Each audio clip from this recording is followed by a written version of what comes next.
Okay, karibu katika mfumo wa HSS. Ni mfumo wa usimamizi wa biashara ambao utakusaidia katika kusimamia biashara yako, ambao utapata ripoti na takwimu mbalimbali kuhusu biashara yako. Utapata ripoti za madeni za wateja na kuweza kufanya follow up kwa ajili ya madeni ambayo wateja wameshachukua. Kwa hiyo leo nitakuonyesha jinsi gani mfumo huu unavyofanya kazi na jinsi gani utaweza kuutumia. Kwa hiyo kitu cha kwanza utaenda katika mfumo wa hss.co.tz. Baada ya hapo utabonyeza ingia au utabonyeza anza sasa.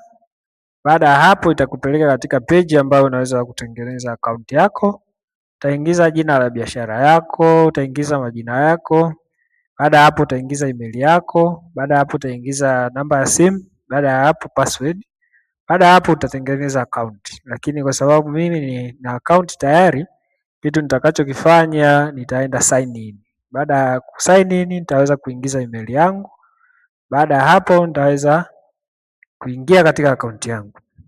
Kwa hiyo utakapoingia katika account yako utakuwa utaona account au utafika katika dashboard. Kwa hiyo kwenye dashboard utaona mauzo ya leo kwenye sehemu imeandikwa today sales, lakini pia utaona faida sehemu ambayo imeandikwa today profit, lakini pia utaona order ambazo umeuza kwa siku hiyo, lakini pia utaona madeni hapa kwenye nyekundu unaona na deni, lakini unaona bidhaa, una bidhaa kiasi gani, lakini utaona mapato ya duka lako, lakini utaona hizo bidhaa ulizonazo zina thamani ya kiasi gani. Lakini hapa juu utaona jina la duka lako ambalo unaweza pia kulibadilisha. Lakini hapa utaona sehemu ambayo imeandikwa free trial. Free trial inamaanisha kwamba kwa sasa nipo katika matumizi ya mfumo huu kwa njia ya bure kabisa ambao ita expire tarehe 21 mwezi wa 8. Lakini itakapo expire itabidi niweze kulipia. Mfumo huu kwa sasa ni shilingi 7,500 kwa mwezi mzima. Kwa hiyo ukihitaji kulipia utakuja sehemu ya lipia sasa. Sehemu ya lipia sasa utabonyeza subscribe. Baada ya hapo utachagua package ambayo unahitaji. Baada ya hapo utaingiza namba ya simu. Ukishaingiza namba ya simu itakupeleka katika simu yako ambapo unaweza kupata message katika simu yako kwamba unahitaji kulipia shilingi 7,500. Utaingiza neno lako la siri. Baada ya hapo utakuwa tayari umeshalipia kwa ajili ya mfumo wa HSS. Kwa hiyo katika dashboard hii unaona sehemu ambayo kuna msaidizi wa HSS ambao huyu ni akili bandia au ni akili mnembe ambaye anasaidia kufanya ripoti mbalimbali na kuweza kupata ushauri kuhusu biashara yako. Kwa hiyo hapa utaona mauzo kwa masaa 24, utaona profit kwa masaa 24, madeni na matumizi. Lakini ukibonyeza open advisor unaweza ukachati naye na kumuuliza kuhusu duka lako na kuweza kupata habari au taarifa kuhusu duka lako. Kwa hiyo ni rahisi sana. Kwa sasa sina data zote ambazo zipo katika duka hili, lakini ili kuweza kuanza kutumia mfumo huu itabidi uanze kuweka bidhaa zako. Kwa hiyo utakuja sehemu ambayo imeandikwa product. Ukibonyeza sehemu ambayo imeandikwa product, utakuja sehemu ambayo imeandikwa add product. Add product utaweka kama wewe unauza viatu, mfano tuseme unauza viatu. Viatu ni brand gani? Utaweka hapa brand gani, japo sio lazima uweke brand. Lakini kama unauza kwa piece au kwa nini utaweza kuweka hapa. Lakini baada ya hapo unaweza kuweka hapa kama unauza kwa piece tuseme utaweka. Lakini kama hauna unit yoyote basi hapa utapaacha kama palivyo. Baada ya hapo utaweka hiyo bidhaa viatu au stock ulionayo umenunua shilingi ngapi, labda tuseme ni 10,000 na hapa unauza kwa shilingi ngapi, labda 15,000. Katika mzigo ambao unao umenunua kwa shilingi ngapi, tuseme ilikuwa stock ya kiasi gani, labda pia 100. Lakini sehemu nyingine ni sehemu ambayo imeandikwa low stock threshold. Ni sehemu ambayo ukiweka hapa unaweka kiasi ambacho mfumo utakwambia kwamba ukiuza mpaka ukifika kiasi hiki, mfumo utakwambia utakupa notification kwamba mzigo wako umebakia kiasi hiki, kwa hiyo uende ukanunue. Kwa hiyo ukishamaliza hivi vitu vitatu ambavyo ni jina la hiyo bidhaa, lakini bei ya kununulia na bei ya kuuzia. Baada ya hapo ni mzigo huu umekuja kwa stoku ya ngapi, lakini utaseti ili uweze kupata message baada ya stoku itakapouzika mpaka itakapofika kiwango fulani. Baada ya hapo utabonyeza create. Ukishabonyeza create inamaanisha bidhaa yako tayari imeshaingia katika mfumo na unaweza kuiona hapa.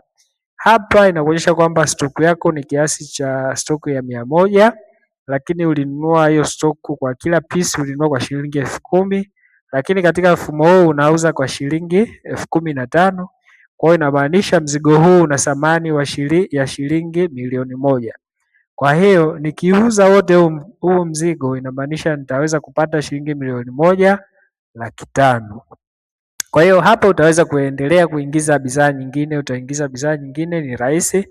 Lakini kama una bidhaa zako katika Excel unaweza ukadownload hii template hapa chini, alafu ukaweza kuupload zote kwa pamoja.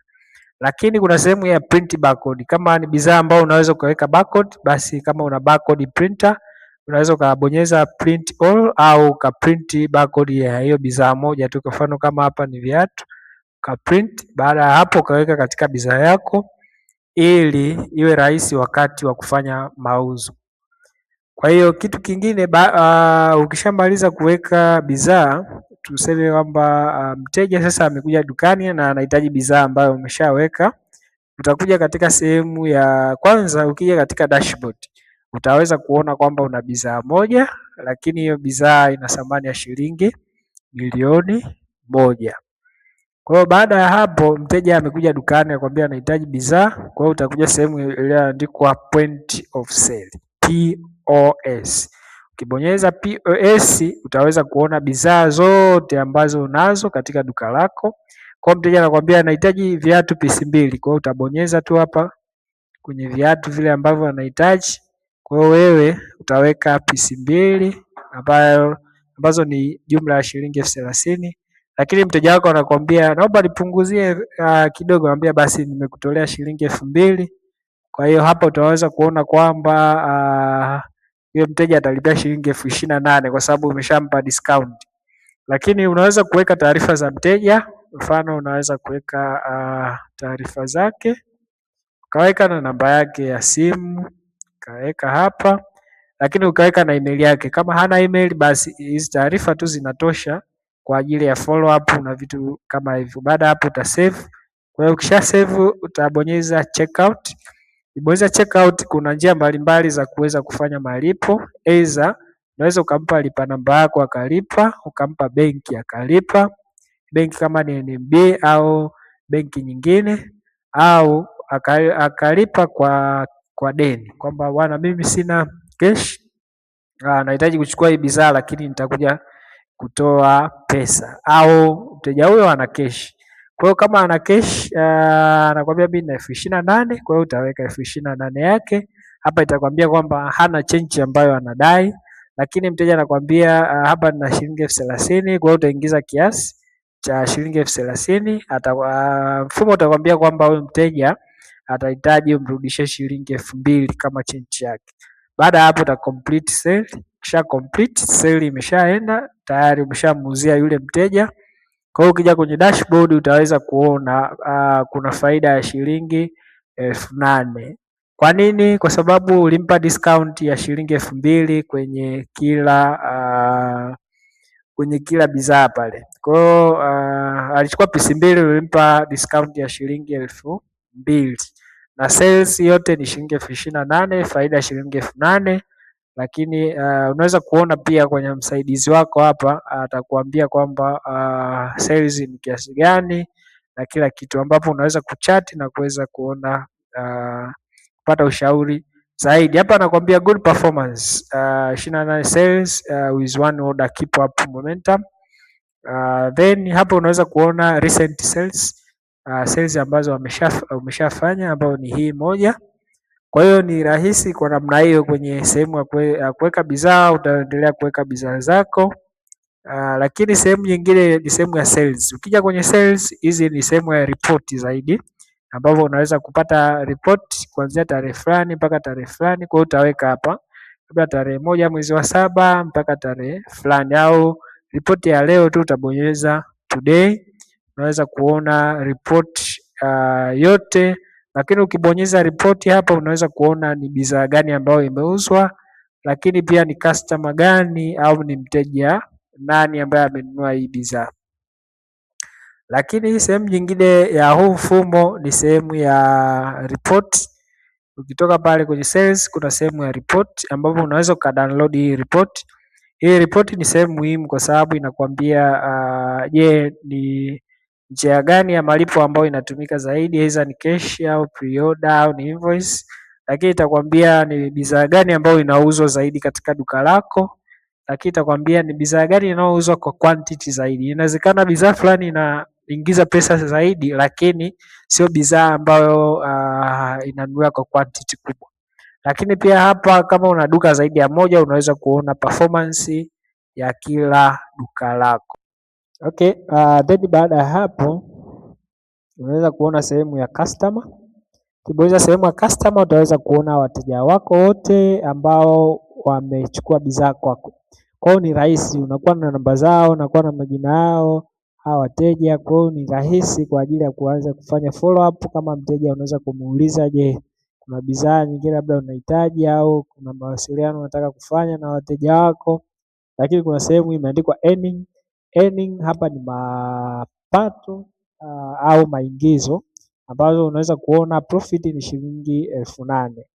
Kwa hiyo hapa pia kunakuwa na sehemu ya expenses. Expenses ni matumizi ya biashara yako, na yenyewe pia unaweza ukafilter kuona kwa wiki hii au kwa mwezi huu au kwa mwaka huu ilikuwa kiasi gani. Lakini pia itakwambia, je, kuna madeni yoyote, je, kuna advance payment yoyote, na unaweza kuona breakdown kwa product ambazo zimeuzwa unaweza kuona. Lakini kuna sehemu ya expense. Expense ni matumizi yako ya biashara yako. Kwa hiyo unaweza kuja hapa kwenye expense, utaona matumizi yako ni kiasi gani, lakini matumizi yako yote yanaweza kuja hapa. Hapa kwenye category unaweza kuona ni category gani za matumizi yako, lakini unaweza kutoa hizi categories. Unaweza kutoa ukaweka category kutokana na matumizi au kutokana na vitu ambavyo unavifanya katika biashara yako. Mfano, kama biashara yako haina masuala ya salary unatoa, kama haina masuala ya taxi unatoa, kama haina masuala gani unatoa. Unaweka tu yale masuala ambayo yanaendana na biashara yako. Kwa hiyo hapa kwenye category kwa mimi mfano naweza kusema ni chakula, ambapo hiki ni chakula kazini, kwa sababu ukiwa kazini kuna wengine wananunua chakula kwa pesa ya biashara. Kwa hapa itakuonyesha chakula kazini ndio category ya kwanza. Utaweka category nyingine kama kuna kodi, labda tuseme kuna kodi, utaweka kodi. Kuna kitu gani kingine, matengenezo au kuna usafiri, kuna kitu gani, utaweka hizo category. Baada ya hapo unapokuwa dukani kwa siku maalum au siku gani, ukiwa na matumizi yote utakuja utaweka add expense. Utachagua category, je, ni chakula, labda umemlipa nani, labda mama ntilie, lakini pia ni kiasi gani, labda shilingi 3,000. Chakula cha mchana, labda kama kwenye description labda chakula cha mchana. Then baada ya hapo chakula cha mchana, tarehe gani, utaweka tarehe ambayo hiyo expense imetokea. Baada ya hapo uta add expense. Kuna